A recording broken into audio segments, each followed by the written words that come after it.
Bugungi ko'radigan uyimizni Huvaydo mahallasida joylashgan. Uchastkani narxida kvartira bo'ladi. Qaranglar, master spalniyni. Detallargacha e'tibor berganlar ekanlar, kartinalar. Qarang. Bu garderoblari bor. Bu yerda bo'lsa sanuzol qismini qarang. Idealniy kvartirada mana shu bo'ladi-da. 203 kvadrat bekorga uchastka narxi demadim. Uyimizning narxi hozirda 318 ming dollar chiqarilyapti. Mana lyustraga отдельный baho berasizlar. Salkam 2000 dollar ketgan ekan mana lyustraga, pod zakaz qilingan ekan. Bu yog'ini kiraverish, uyimizning proyektlarigacha ham qilingan, hammasi dizayn proyekt asosida remontdan chiqqan, meblirovka qilingan. Mana holdiga, mягкий zonaga отдельный baho berib ketasiz. Такой Instagramning uyida bu. Любой joyda rasm, kontent qilsangiz ham chiroyli chiqaverar ekan.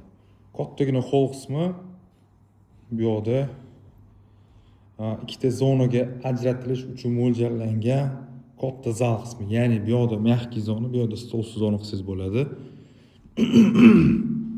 Uyimizda kattagina balkon qismi bor. Ko'rsangiz bo'ladi. Bu yoqdan bemalol такой stolsiz qo'ydirsangiz bo'ladi. To'g'rida mahallaga qaragan vid.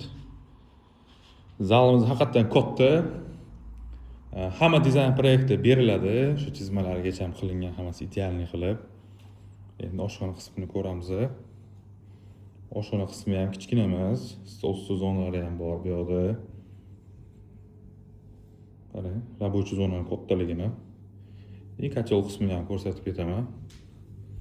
Hamma ham bunaqa kachol qurmaydi. Qarang. Xullas, bu uyda hamma sharoitlar, hamma komfort qilingan. Uy ploshti ham katta, xonalar soni ham ko'p. Общий 4 ta xona edi, hozir bitta xonani ko'rsatmay ketdim, hozir ko'rsataman.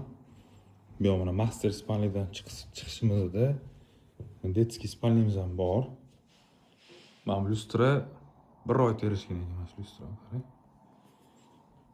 Eshiklar ranglari, plintuslar ranglari hammasi bir-biriga mos qilingan. Bu yoqda mana dekorativniy radiatorlar ham qilingan. Xo'p, endi yana bitta master spalniyaga kiramiz. Bu xonamiz rosa katta qilingan. Buni ham ichida o'zining sanuzollari bor. Videoim sal cho'zilib ketdi, lekin shu ko'rishga arziydigan videolardan bittasi. Обязательно kelib ko'zinglar bilan ko'ringlar uyni. Sizlarga обязательно yoqadi. Yoqadigan stilda qilingan, konditsionerlar qo'yilgan. Hammasi bir-biriga zo'r tushgan. Pol ranglari, eshiklar, devor ranglari. Uyimizda 3 ta sanuzol bor. 2 ta spalniya ichida va bitta mana shunaqa общий sanuzol. Qarang, kattaligini qarang sanuzolni. Bitta xona dedi. Eslatib o'taman, Huvaydo Abu Dabida joylashgan 203 kvadrat 318 ming chiqarilyapti. Kelinglar, ko'ringlar. Tanishlik uchun jo'natib qo'yinglar. Mana shunaqa. To'g'ri, kimdir uchastka beradi bu pulga deyshadi. Gap so'z yo'q. Uchastka ham beradi bu pulga, lekin mana shunaqa kvartirani yaxshi ko'radiganlar ham bor oramizda. Kelinglar, ko'ringlar, baraka qilishni shoshilinglar.